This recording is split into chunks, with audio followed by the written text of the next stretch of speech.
美军前来西沙岛礁挑衅，再次遭到了解放军强而有力的海空联动驱离，还被美国记者拍下了现场实况。来看详细情况。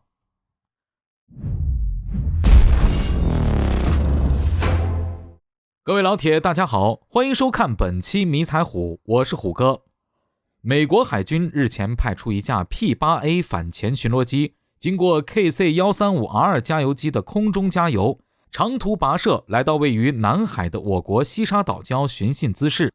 就和过去以往的每一次巡弋姿势一样，飞扬跋扈的美军照例遭到了解放军强而有力的拦截驱离。但这一次美国人使出了点不一样的手段，明知此行会遭到解放军的强力拦截驱逐，故而在启程之时就拉上了美国记者跟随机组一起前往采访，对执行驱离美军任务的我军战机和军舰进行了拍摄。从美方事后公布的录像画面来看，我军在本次驱离任务中表现得相当专业且克制。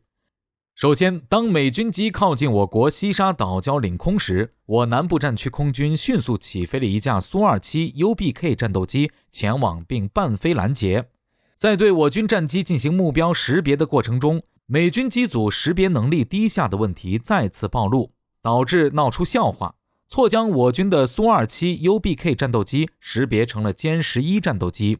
如果放在战时，将敌机型号识别错误是非常严重的失误。外观相似的机型在实际战斗力上可能是天壤之别。比如说苏27和歼16的差距，一旦发生实战交火，这帮美军大概率连自己遇到的敌人具体是谁都不知道，就已经被横空击落。所以说，本次美军犯的机型识别错误，就是单纯的能力不足导致严重出错，更能体现出美军近些年来的素质水平下滑之严重。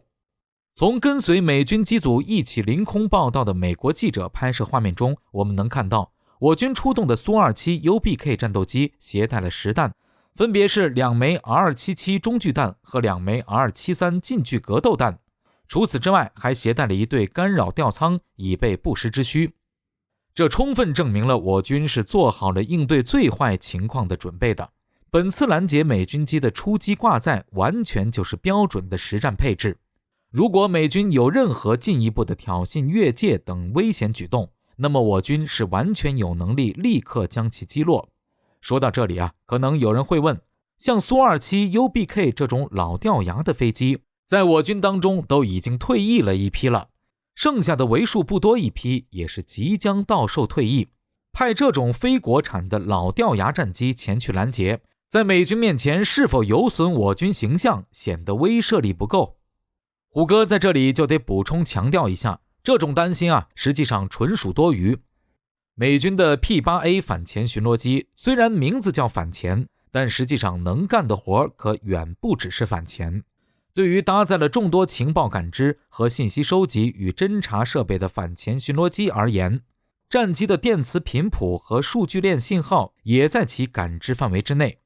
如果我军派出过于先进的战机进行抵近驱离，那么完全有可能在足够近的距离上被美军反潜机截获捕捉到通讯信号、电磁信号、数据链信号等信息，从而导致军事机密暴露被美军获知。但如果派遣老旧的战斗机，譬如这次的苏27 UBK， 那情况就会截然不同。苏27 UBK 一来不是我国国产战机，而是俄制战机，再者其服役大限将至，即将到售退役。这么一款即将退役的老机型，即便被美军获取到某些信息，那也无关轻重。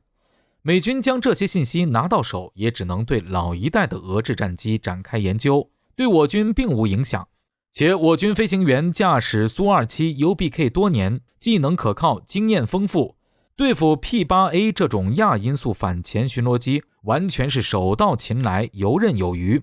既能满足任务需求，还不用担心机密泄露。这便是我军派遣苏27 UBK 前去拦截驱离美军机的高明之处。在遭到我军战机拦截，无法继续深入靠近后，还算识相的美军机只得立刻掉头返航。但让美国记者感到意外的是，美军机在返航途中又在东沙群岛和菲律宾之间的海域发现了我军的 052D 大驱长沙舰。美军机继续飞行，不久之后又在台湾岛以东海域发现了另一艘 052D 大驱。这种台湾岛东西两面全是解放军新锐主力驱逐舰，天上还有战机升空的场景，着实是刷新了美国记者的认知。解放军对南海以及台岛周边海域的控制力已经达到了前所未有的程度，